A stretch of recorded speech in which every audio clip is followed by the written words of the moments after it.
left this week on the Vendeeglobe 2024. Have a good one, everyone. See ya. Happy Christmas, everybody!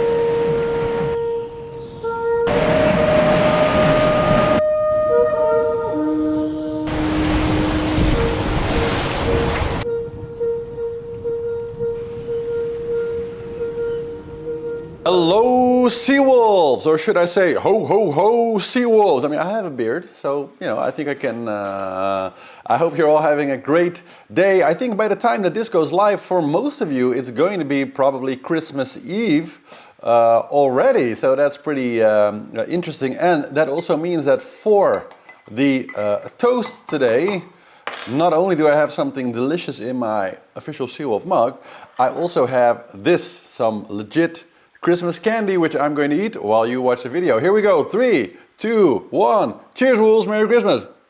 I've got wind.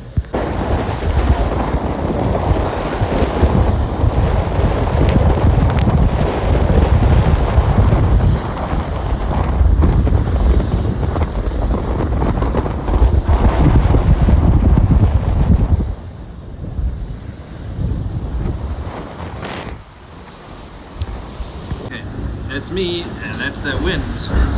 And there's this crazy, really high depression in between New Zealand and Tasmania. It's going to make Hobart uncomfortable. So yeah, thoughts for those sailors that are going to be doing the Sydney Hobart race, because having that depression in the middle of the Tasman Sea at the moment is going to be nasty for boats that are going southwest. But more importantly, for me at least, is it's providing pretty strong south, primarily southerly winds that allows me to reach towards the east. And over the past couple of hours I have gone more east than Violette, than Tanguy, than Benjamin Ferré, and so that's exciting because I'm the one that's got the wind at the moment. I went looking for this for the winds coming off this depression in the Tasman. And it's a little bit uncomfortable again because I've split from the fleet massively, and I really hope that it works this time. In the short term, undoubtedly. In the long term, over the next week to 10 days, we've got again crazy systems, and it's going to be interesting to see how my northerly position plays out. But for the moment, it's pretty cool to be moving along solidly. I'm wishing you all the very best for a beautiful, wonderful, hopefully family and friend-filled Christmas. Clearly I don't have that this year, but it is a wonderful opportunity to be living an incredible adventure out here all by myself. And while that pulls on my heartstrings a little bit, I wouldn't have it any other way, at least once out of every 4 years. So lots of love to my family and to yours from the Southern Ocean.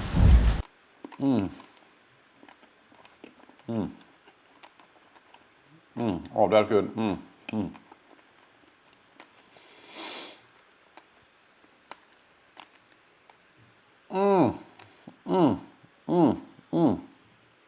Oh, that's tasty. Here's the next video.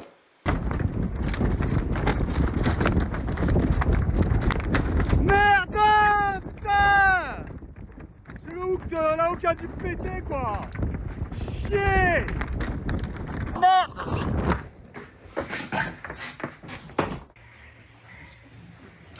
Putain! 2 heures d'effort pour sauver la voile. Le chantier là, putain de... Oui, des fois aussi qui est un peu abîmé du coup.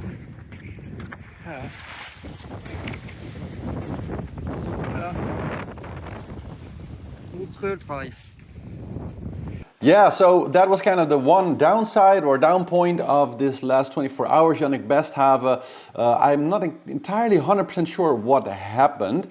Either his halyard broke or maybe his sail hook broke, but he lost one of his big head sails in the water suddenly.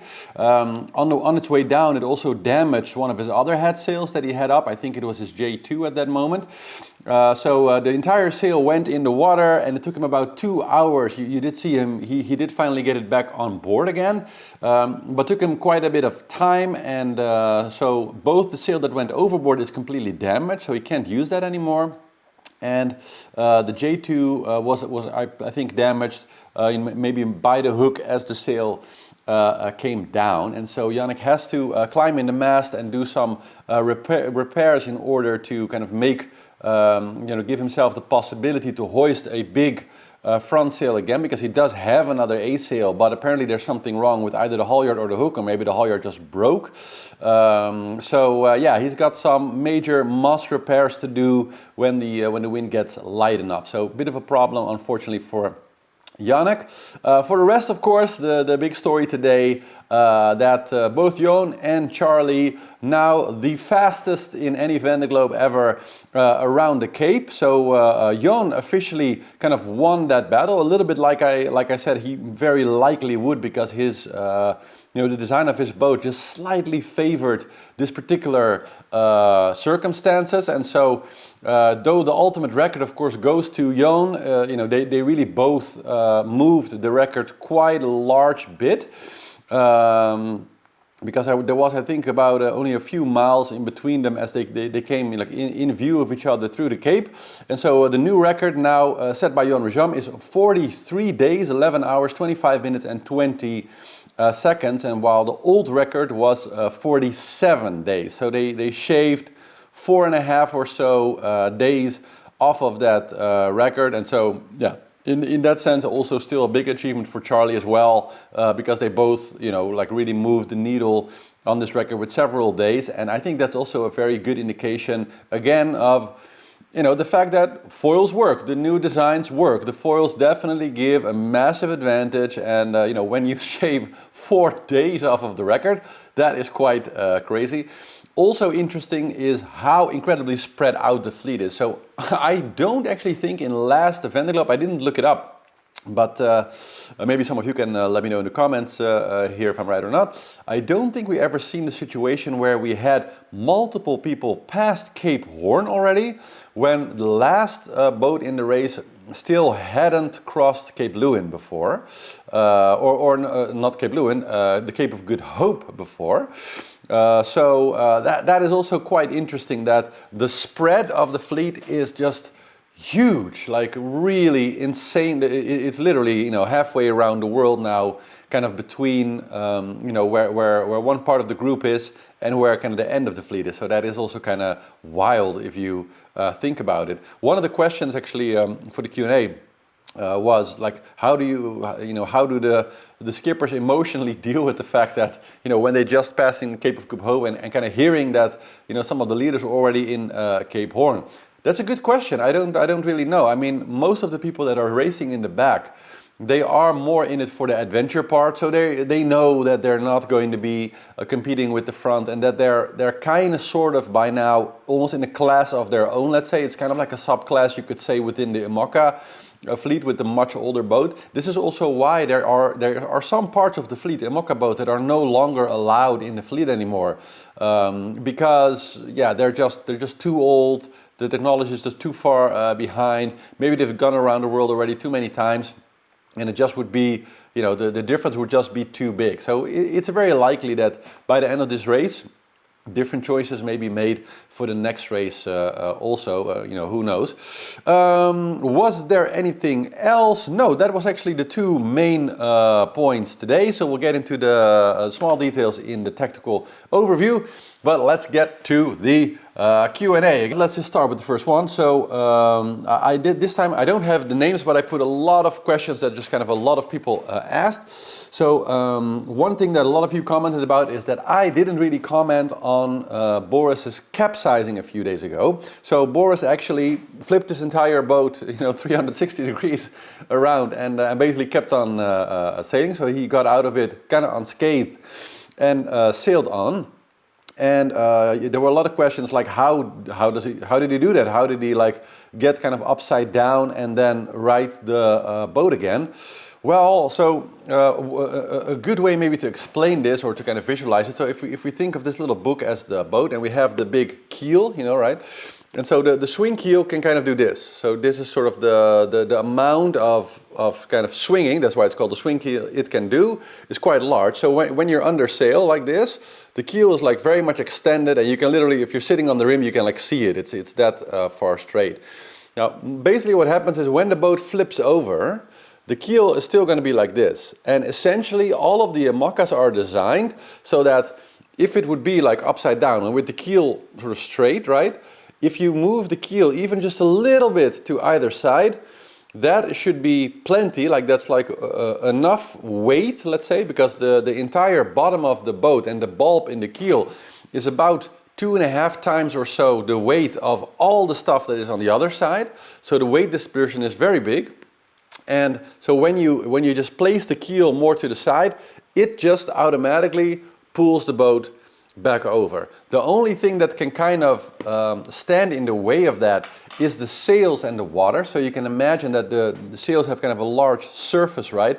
And so when the water is being kind of pushed up like that, then that creates a lot of resistance, and so then the boat will right itself like very slowly. So a few things that the skippers can do, like in case that it doesn't sort of go fast enough, or if the water resistance is too high, is they can release their sails, so they can release all the chutes to their sails, the main sail chute, etc. So that if you think of, do I have something here that can be a sail? Yeah. So if you kind of think of the sail, like this, very crude.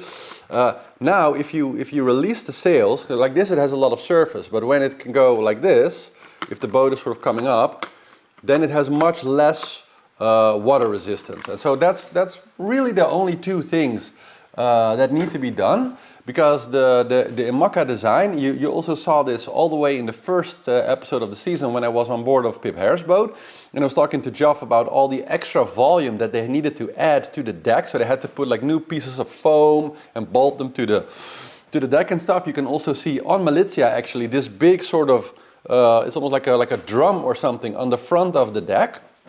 And the only reason that's there, it's extra, it's just foam, it's a big foam box, so it's like a very floaty, airy material.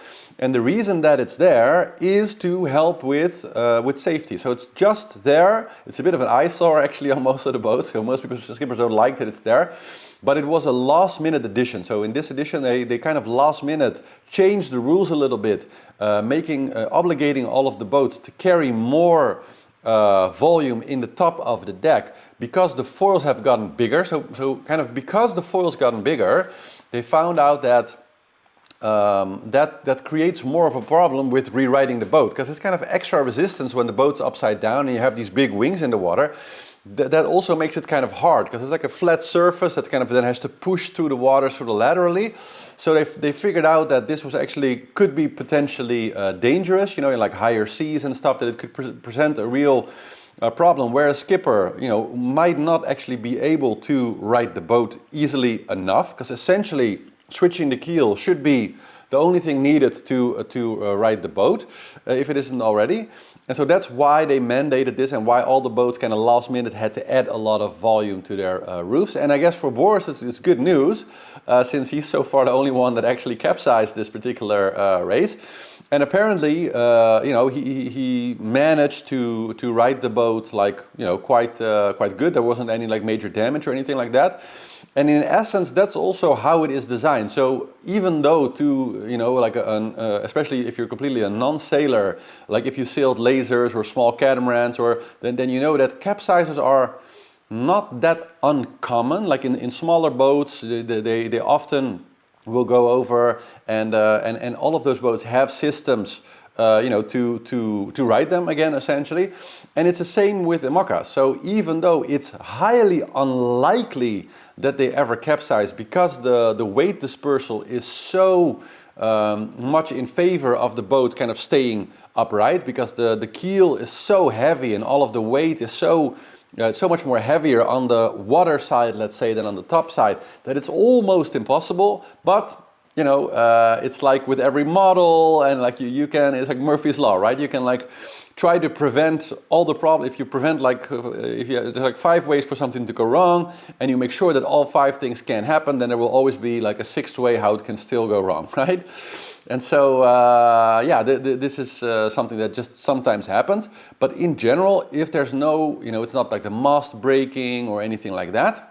I don't know exactly what capsized Boris, but very likely it was a wave, because sometimes you have, you know, freak waves. So that's usually the reason. And that basically means that whenever you have like a sort of wave patterns that are like intersecting, especially in a bit chaotic seas, then when 2 waves sort of collide at a certain angle and kind of like are of a similar energy, let's say, they can add to each other. And so this is actually a fascinating, there's a fascinating documentary about this, because there have always throughout history been kind of tall tales told by sealers, which went a bit like, well, we were in some stormy seas and we had like, you know, 2-3 meter, maybe 4 meter seas, and we were just sailing along. And then suddenly this like massive wave just showed up on the horizon that was like 10 or 12 meters high, right? Like extraordinarily much more higher than kind of all the other waves.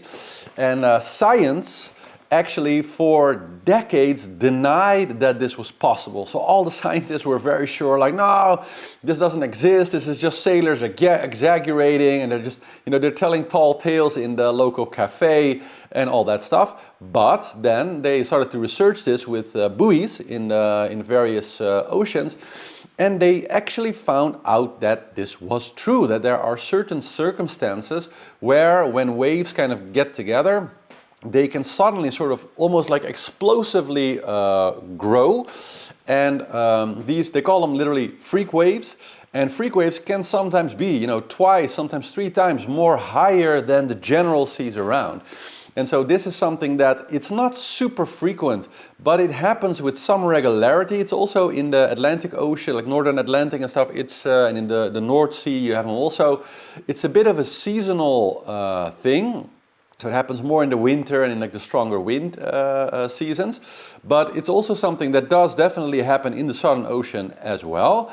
And it's one of the biggest causes for capsizes, because freak waves often also break. So they can be like much more steeper, they can be breaking waves, so they can sort of be round.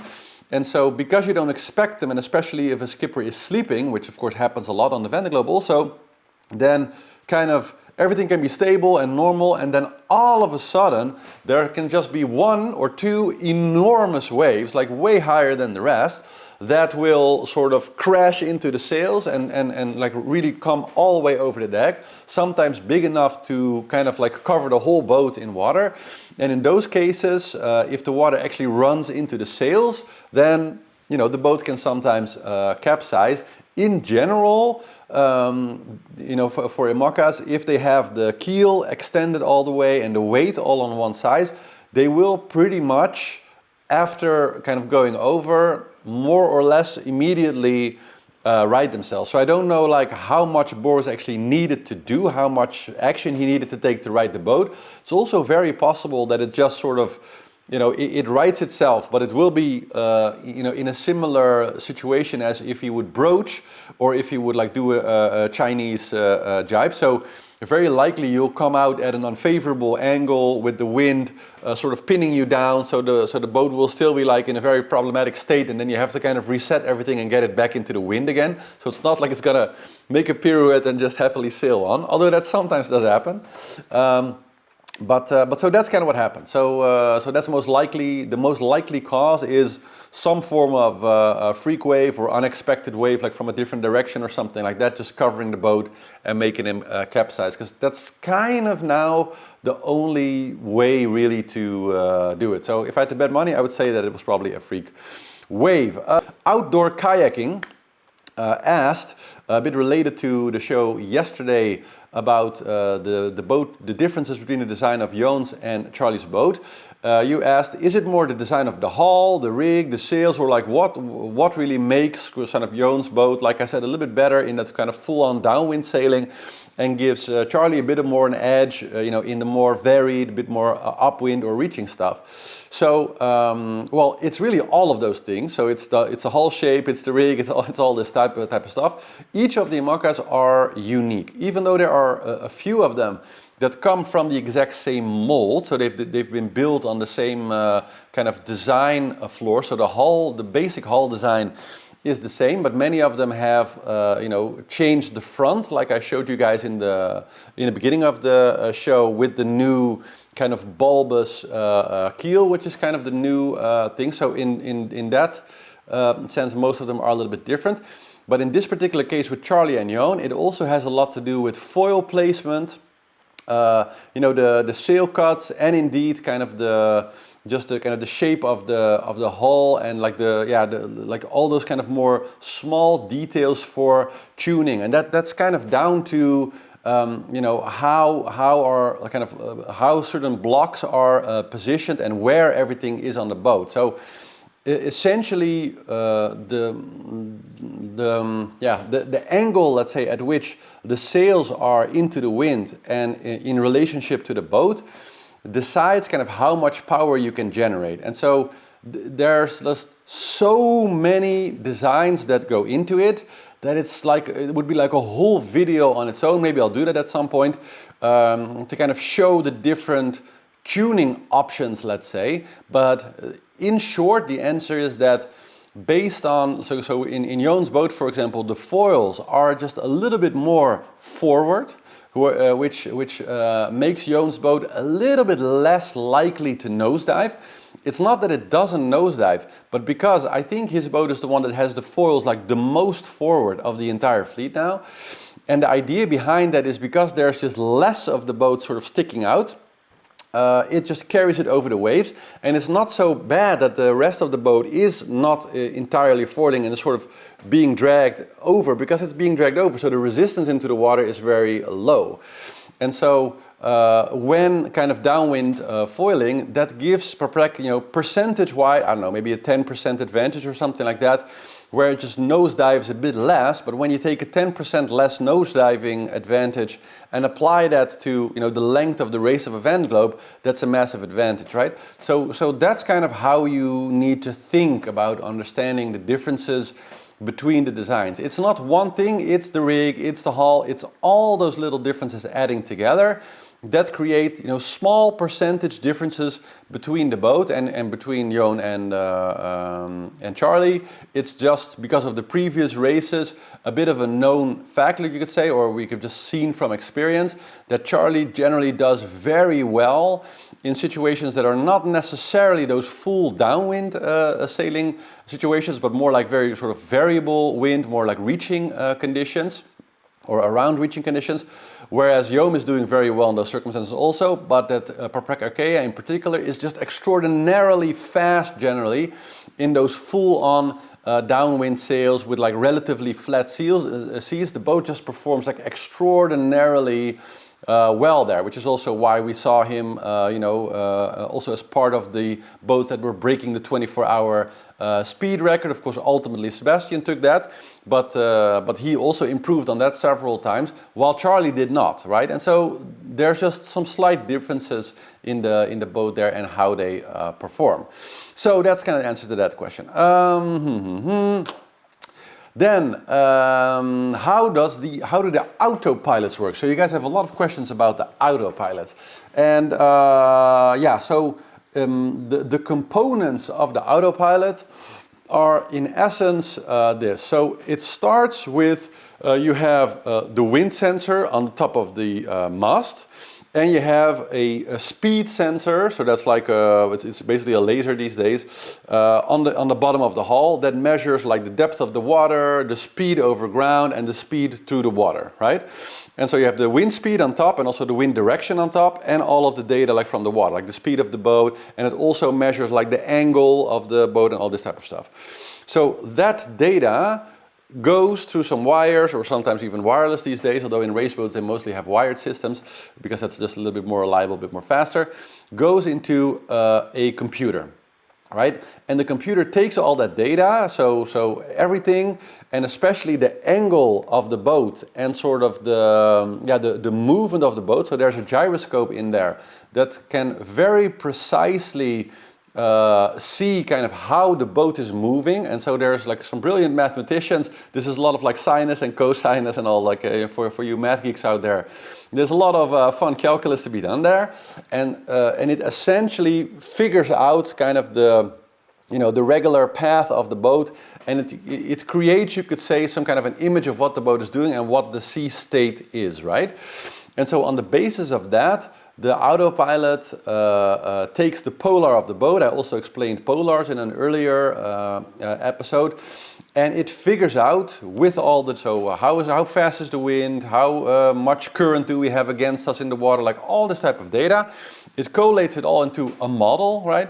And then it says, okay, so based on all the information that I have and the shape of the boat that I'm sailing and all this sort of stuff, this is the optimal angle that I can sail at now. So with the wind speed and also, so this would be our optimal angle. This will give us the highest speed. And based on the next waypoint that you set, it will calculate the optimal path, right? Saying that the wind stays the same, or based on the prediction that we'll have like this wind for the next 2 hours, and then we'll have a different wind for the 3 hours after that. And it can calculate all these type of things. It just makes a model of it. So again, it's not the real world, it's just modeling sort of like several hours into the future. And based on that, it tells the skipper essentially, this is what I see is your ideal path through this water. And then based on that particular angle, it's really up to the skipper to tune all of the sails and tune everything optimally to get the maximum speed out of the hull. And how that is kind of communicated to the skippers is this percentage thing. So I showed you guys my autopilot, right? I brought it in here a few episodes back. And so I also have this on my boat where it all kind of comes together in one, what we call the polar percentage number. And so if I'm sailing at a certain angle on my autopilot and I have a certain destination set, then my polar percentage number will just say, hey, Florian, right now you're sailing at 95% of polar. That means that I am reaching 95% of the potential possible speed of my boat under sail. So it's in essence telling me how good I'm doing. And if I'm doing 95% in a race, then of course I go, hey, 95%. That means that there's still 5% somewhere to be gained, which means that maybe I have to loosen my sails a little bit, or maybe I have to tighten my sails a bit, or maybe I have to change the angle of my boom a little bit. Like there can be lots of different things that can be done, and it's different for every boat. But that's kind of what it comes down to, right? And so this autopilot is just continuously updating the model based on the current situation and the prediction. So those two models kind of like fuse together, and it's constantly saying, what is the weather now? What is the weather then? And yeah, there's a lot of science that goes in there. I've had with the guys from Orca, so I kind of work with them a little bit to give them feedback on how I would improve the autopilot, let's say. And they do that with a lot of sailors, so I'm definitely not the only one. And they take all that input and make it different. But one of the discussions, for example, that I've had with them is that in one of the earlier versions, and it's actually with most autopilots, is that the pilot almost always works based on a prediction model. So it will take like a weather file, like grip files or whatever, and it will base the course compilation. So it will set out a course based on the predictive model. But the weather that you have on board, like the real-time weather, of course, is always more accurate than the prediction, right? And so I was talking to the guys at Orca and saying, well, I actually would much more like it if, let's say, the first 3 hours, or at least that I want to be able to have an input setting in my autopilot, where I can say, if I'm sailing in certain circumstances, I want to be able to say to my autopilot model, that's sort of like setting my track, I want you for the first 3 hours to only check the real-time wind, so just take whatever the wind direction is right now, and use that to plot the next 3 hours course, and only then switch to the prediction model, so to the weather models, whether it's predict wind or windy or whatever model your particular thing uses. and then start calculating it based on the course. Whilst most plotters actually use weather predictions all the way, right? And so because I found that sometimes when I was sailing, the autopilot would sort of give me a course that was a little bit suboptimal, right? So then if I would set my own course based on the real weather, I'd be sailing faster than what my computer was telling me. And that's because the computer wasn't looking at the direct weather that was there, like the inputs from my boat. It was looking at the predictions and sort of setting a track for several hours there. So this is kind of just to give a bit of an illustration of like how, this is very complex and there are many different ways to do it. And so I told you guys like I was tangentially involved in finding some engineers who happen to be here near Amsterdam, who are kind of the one few people who know how Conrad Coleman's Autopilot works. Because that's a typical case of, so he has an autopilot that's like made by one manufacturer, but then there's a different French company that has kind of built a lot of software and also some hardware on top of this kind of base, is like a B&G autopilot. And so one of the problems that we were having is that some things burned through and we didn't really know whose parts those were. So it was like a bit figuring out like whose part is this, who knows what and we had to, it was really quite hard to figure out who was in charge of what, let's say.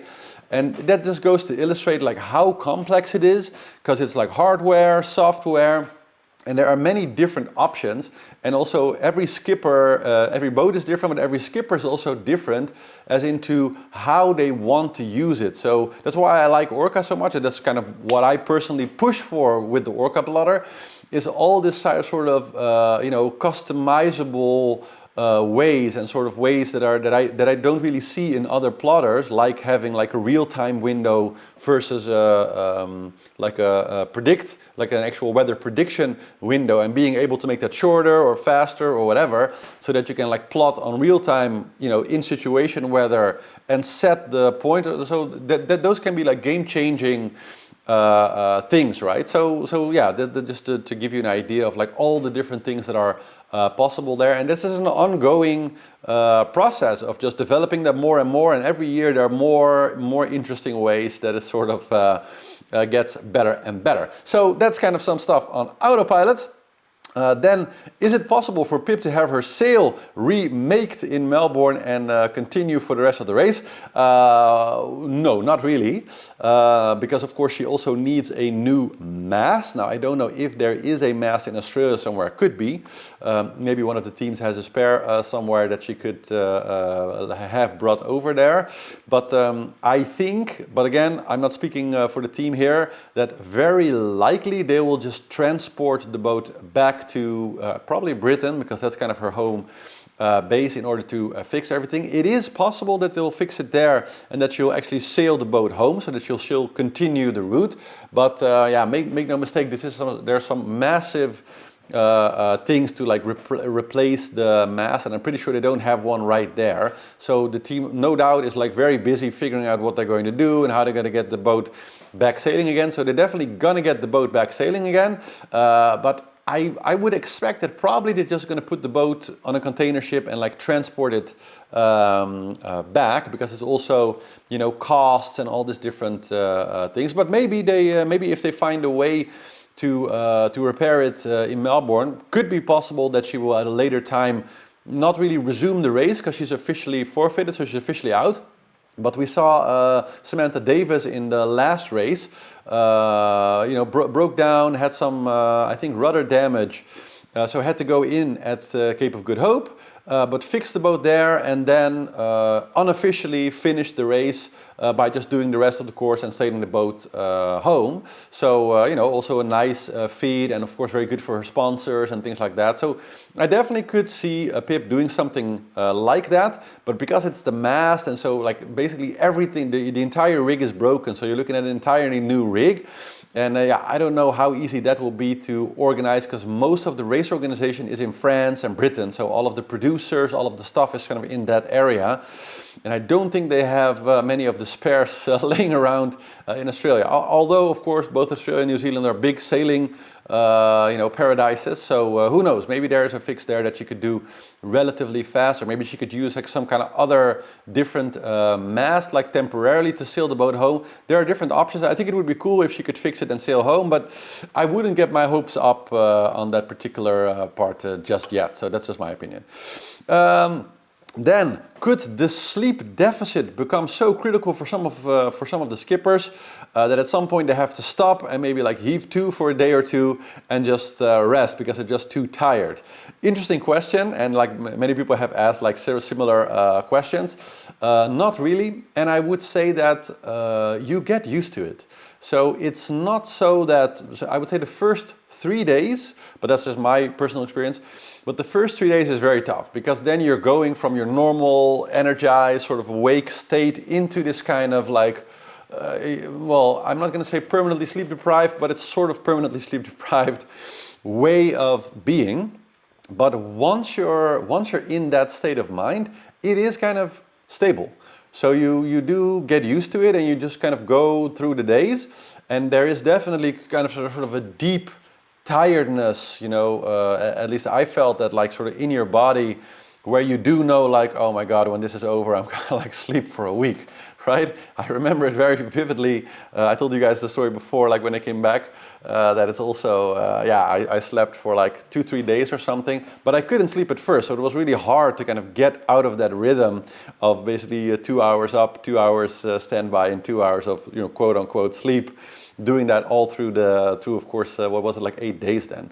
So yeah, like it's not, they're not going to stop. Like all of the skippers, they've been tested in various races before they did the Vendeeglobe, because that's what you need to do to be able to qualify for the Vendeeglobe. So there's nobody in the fleet that's like not going to be able to take it and is like going to break down and need some sleep. Although they could do that, right? So in the Southern Ocean, they are very isolated. There aren't really much boats around.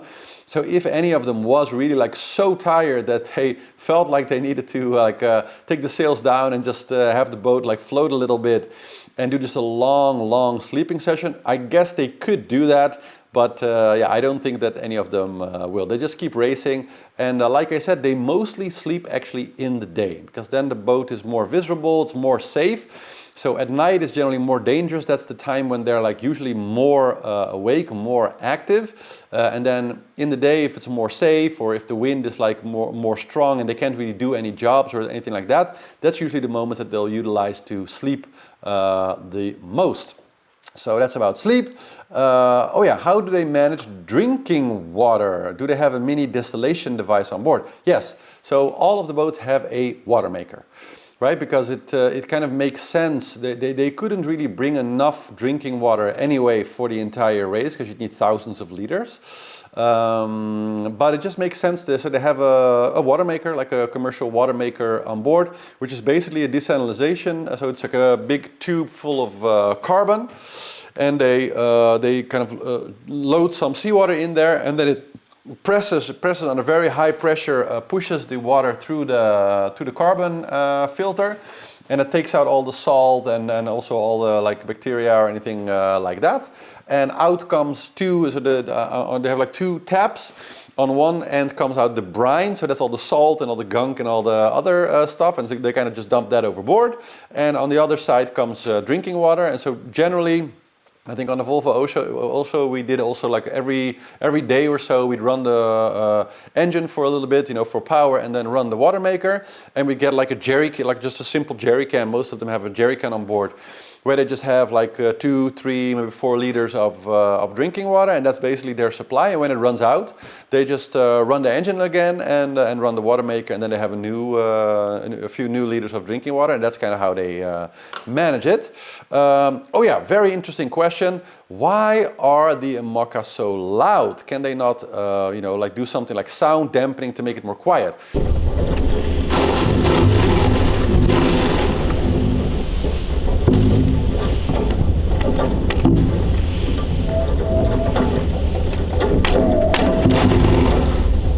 This is an interesting question, actually.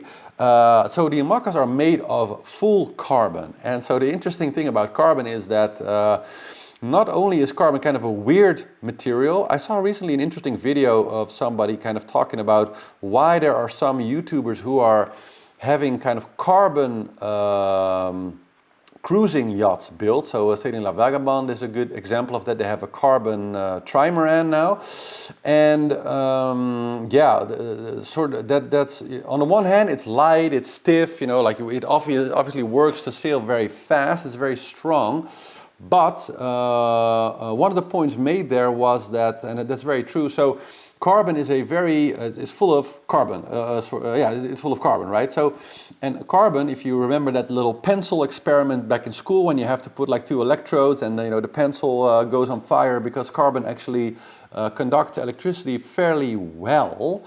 And so the reason on the carbon boats that they also have like carbon boat fittings for like the stays and all that stuff is that if you put metal fittings in there, they will basically immediately form a kind of battery, and they'll start to rust and wear really hard because you will get all kind of like floating currents between the metal objects on the hull, because carbon is just a very good conductor of electricity and also of sound. So carbon is very strong, but it is the material is a lot like literally like a bell. So any knocks on carbon, they ring through the entire boat. And so it's not just that the boats are loud. The boats are extremely loud because it's basically one big carbon bell. It's almost like a music instrument, you could say, with the shape, you know, being nice and round. So it's kind of like a perfect bell shape if you think of it sort of from top to bottom. And so that's the reason why those bangs, why the sound is just extraordinarily loud. That's a function of the material, which was one of the arguments of that particular video, saying carbon is a horrible material to make cruising boats out of because you're going to get a very noisy cruising boat, which is a good point. And also for the electricity problems, because you'll generally have a lot of like wear and tear if you have any like metal bits on board, because they'll kind of have a lot of galvanic corrosion also on your props and all this type of stuff. So that's why the carbon boats are so incredibly loud. And the ringing, because that was the second part of your question, do the foils really make this singing noise that you always hear in the videos?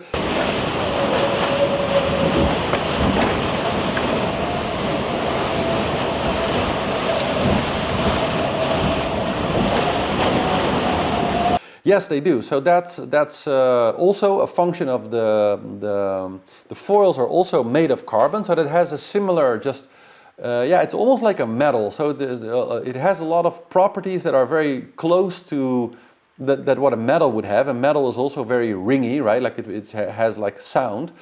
It vibrates. And so when the foil is in the water, they tend to vibrate. There is a lot of work being done on sort of creating the edges in a different way in order to minimize this and put like little kind of cross-cut, like flaps on it and stuff to kind of stop this from happening too much, because too much vibration is also something that wears down parts and can loosen screws and different things like that. So they're doing a lot to minimize that.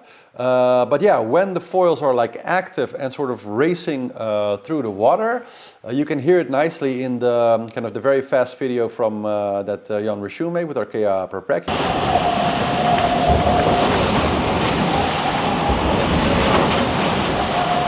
Yeah, so you can really hear that like that sort of like that sort of whining, singing, sort of ringing sound. And so not only is that in the foil, but because it's all one material touching each other, that vibration also goes into the hull. So especially also inside, you constantly hear this sort of like and the banging that goes as they kind of plow through the waves. So yes, IMOCAs are loud, and that's mostly a property of the actual carbon material that they're made of.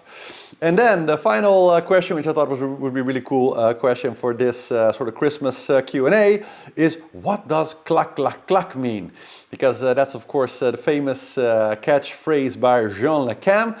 And well, it actually doesn't mean anything. It's just that Yoann was one of the first, I guess, sailors that brought a camera with him, like a good camera. I showed you a bit earlier, like one of the epic footage that he shot 2 Vendeglobes ago in the Southern Ocean, which was some of the first, like, well, it's not really long form, it's only a few minutes, but it was one of the first, like, really epic, sort of high-ish definition, you know, it's HD, video of showing the utter madness of what the Southern Ocean, you know, feels like and is like when it's really on. And so in France, he's amassed like a giant, really like a cult figure of kind of showing the race. So even though he's now, you know, maybe a bit less a pioneer because he's very anti-foil. So he's always been very actively saying, no, foils are not a cool idea because they're too susceptible to damage. And you know, he was right also in this Vendeglobe we see again with Sebastian Simon, you know, losing an actual foil. So he was always of the opinion that a non-foiling boat is ultimately superior, and you have to give it to him. His new non-foiling design is doing very well. He's beating several foiling boats still. He's like ahead of Ellen Rora and several other people still in the fleet. So he's definitely not doing bad. But one thing that he's always kind of consistently been doing when he's making his videos, whenever he turns the camera around, he always says clac, clac, clac. Clac, clac, clac. Bonjour monsieur, au revoir madame, nous allons aller dehors. It's like clack, clack, clack, and it shows something, and it's like clack, clack, clack, and then he like puts himself back in view. And I guess it just kind of started a bit like my 3, 2, 1 coffee thing, which the first time I did that, it was just like a fun idea, but then right away everybody commented that they thought it was cool, and I just kept doing it, and now it's like a staple of the show. And you know, I hope that all of you are really enjoying it. You know, kind of having this sort of global toast with each other, where we have like thousands of people all kind of toasting together in the same moment, which I think is actually like super cool. Like a lot of people have told me that they're really cool. I was just you know, walking in the park here, walking my dog. And some people sometimes come up and like, hey, are you the wolf? And yeah, we're toasting also. So it's super cool to hear that everybody's actually really doing it, and it's like a super fun shared thing. And clack, clack, clack is similar. So it's just, yeah, his legendary words for turning around his camera, and with him, of course, doing several rescues, especially Kevin Escoffier in the last Vendeglobe.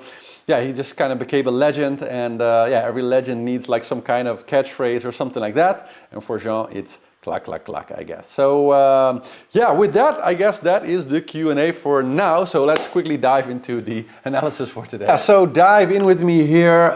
You can see that Yoann Richomme really pushing hard to get any advantage he can get on a Charlie. And he's right now about 25 nautical miles ahead, so that is a relatively good start, although as you can see not much space, so they really put the ice gate here like very hard and not giving them really any choice of sort of where to get. Then if we move to kind of the main foiler group, look how far they are behind the leaders though, that's quite crazy. We see Thomas Rouillant kind of continuing what I thought about yesterday, like really running out kind of on the rest of the group here a little bit, so that's kind of interesting to see. We see both Jeremy Bijou and Wholesome, they did make that kind of higher detour, right, like as was predicted, so that's interesting that they actually did take that route, while we see that Boris and kind of everybody else, yeah, predictably stuck in that bit lighter situation that we talked about yesterday also. So the light wind is now sort of gone, and it looks like both Jeremy and Nicholas didn't go as high as the prediction originally said. So the distance is not as bad. The disadvantage for him definitely looks less bad than what the prediction says, because in there Boris and Nicholas were like very close, about like half as close as they seem to be now. So that really went well for both Jeremy and Nicholas, I guess. Then if we hop further back, we see that both Chloe Kramer and Samantha Davis, you know, exactly in the nice wind that was predicted. So they're going to be following their course, like exactly on a beautiful line, no text or jibes, just right besides the ice gate. So that's nice for them that they're getting a beautiful shot at the shortest possible route. So that's very lucky for them. We see similar thing for Romain Athanasio and Damien Seguin. So they have also good winds for the next like 24 hours. They're a bit higher away from the ice gate, but I think they're well, we can take a look at the routage actually here. Yeah, that they're going to be sort of like going towards that same courses where Samantha Davis and Clarice are now. I see one jibe here, but looks like a pretty nice course for both of them also. Then we see, well, I just mentioned it, that now, after that split yesterday, my God, I'm just seeing this also, Yoann Richomme, again, overtaken Isabelle Joschke back in 17th position. So that just goes to the point that I just made during the Q&A. Yeah, that this old wolf just has some amazing tricks up his sleeve somewhere. Yesterday he makes a big split with Isabelle, and I was already talking about like, well, let's see what happens. And he actually darned managed to get quite, and not like a small lead, like an actual, here, let me check here what he did. 41.30, so he's about 40 plus 44 miles or so ahead of Isabelle Joschke again now. And yesterday he was like something like 30 miles behind her. So that's just so cool to see, super nice. We see Giovanna Podotte caught up a little bit to both of them, so he sailed actually very well. And Alan Rora now out of the low wind, so he's back in the speed also. And he's still far behind now, but he did make up some distance there, so that's nice. Then we see, yeah, it's kind of almost sad to see that I got to give it to Conrad here. Conrad really called it here because he is the lone boat sailing away super nicely here, while literally the entire rest of the non-foil, there's a few foilers in there, but you know, non-foiler fleet are all stuck here waiting for this giant high pressure area with just zero wind at all, while he, all by his onesie, has made the choice to go higher and is just like absolutely flying over here, doing 16 knots right now of boat speed. Yeah, amazing. Good choice. Like he said himself, like he hopes that it's going to pan out in the long term, but I think it probably will. Shall we take a quick look at his routages? Yeah, looks actually fine. Looks like a nice. Wind will stay with him. Yeah, and I think that here in the prediction he's actually going to go down rather than up. But yeah, looks like he has got at least 24 hours, probably more, of just good wind ahead. So congrats on a choice very well made. And then sort of like very spread out. So we have here still kind of sailing underneath Australia. Toet Goed, Ollie. We have Anton Kornek, we have of course Jean-Jean Zhu, we have Manuel Cosin, we have Fabrice Amadeo, and all the way in the end still not quite at Cape Lewin, but he will get there over the next 24 hours. I think he's doing a nice 10 knots again now. We have Dennis van Wijnberg. And so yeah, that's the entire fleet. Thank you again for watching. Make sure please to like and subscribe, and I wish you all a beautiful Christmas evening. Merry Christmas everyone. Ciao ciao.